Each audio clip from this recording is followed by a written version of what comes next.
If you're in the trenches of a STEM PhD program, or even considering taking the plunge, this video is for you. I finished my PhD in molecular biology at MIT 7 years ago, left the lab, and honestly never turned back.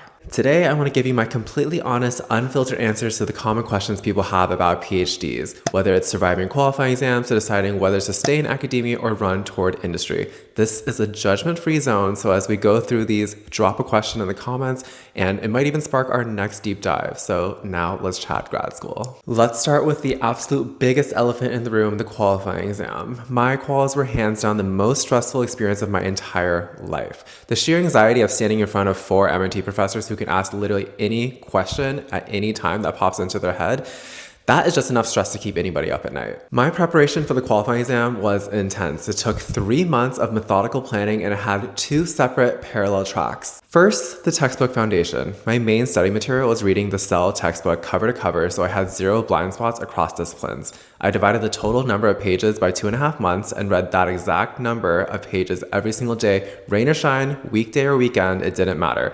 That took up every single morning, and I took notes so that way I could review them later on. Second was the primary literature track. In the afternoons, I would read any and all relevant primary papers, so things my project was actually based on, things that my lab had published, and any foundational molecular biology methodologies. You need to have a working knowledge of what's out there so you can design clean experiments on the fly when your committee is grilling you. In the final month, I switched to mock exams, so I did 2 in total. The first one was with just my lab mates, and the second one was with students and postdocs from the committee members' labs, so that way they can mimic what the PI is going to ask and how they behave in those specific contexts.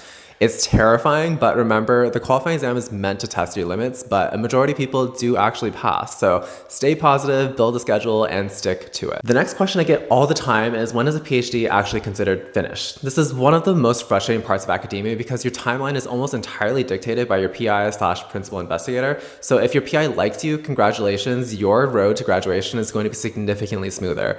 If there's friction, or if you have an aloof PI who just forgets you even exist, your timeline can stretch out indefinitely. Technically speaking, a PhD is done when you meet your institutional program requirements, and that often includes publishing a first author paper. But when do you actually get to publish? That's when your PI feels like you've done enough. You could have a beautifully in-depth project that fully nailed the coffin shut 10 experiments ago, but if your PI wants the story to be even more ironclad to target a high-impact journal like Cell, Science, Nature, you just have to keep chugging along until their highly subjective threshold is met. It's a mix of their genuine scientific standards, but also play to uphold their own status and reputation in the scientific community.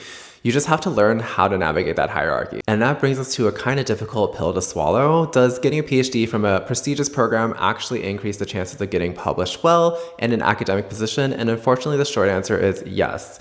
Academia is extremely hierarchical, and prestigious programs attract prestigious professors.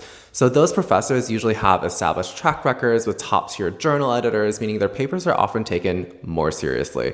And they possess powerful networks that help you land a top postdoc, and that in turn helps you get a good academic position. And while there are always exceptions, a prestigious pedigree does act as an accelerator in the academic job market. But what if you realize halfway through that this life isn't for you? So what happens if you drop out of a PhD program? Every school handles this differently, so I can only speak to MIT's molecular biology program, but typically what happens is if you finish your coursework, you'll receive a terminal master's degree. So MIT biology doesn't offer any master's programs, so if you do get this, it does mean that you finished the coursework and then you dropped out of the PhD program. And there's obviously zero shame in this because having a very good school with a master's on your resume still opens up a lot of doors to high-paying, well-paying jobs. Finally, let's talk about alternative career paths. Specifically, is management consulting a viable option after a PhD? And the answer is 100% yes. In fact, if you want to pivot away from the lab bench entirely, this is one of the best paying and most popular paths available.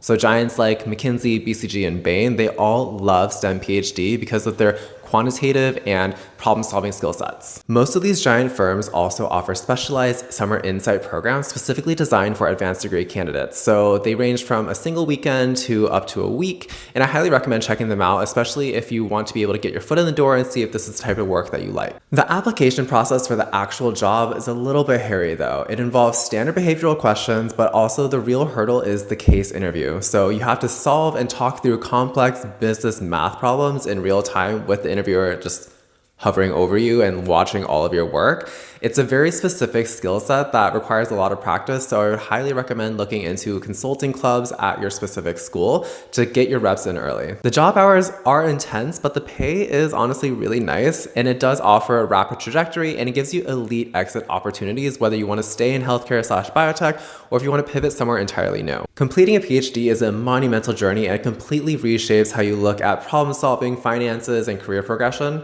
This video is just the beginning of a larger series where I'll be sharing more frugal scientist takes on grad school, managing budgets, and building a life after academia. If you're currently trying to decide whether to apply, struggling with your qualifying exam prep, or trying to manage a tough relationship with your PI, drop your story or questions in the comments below.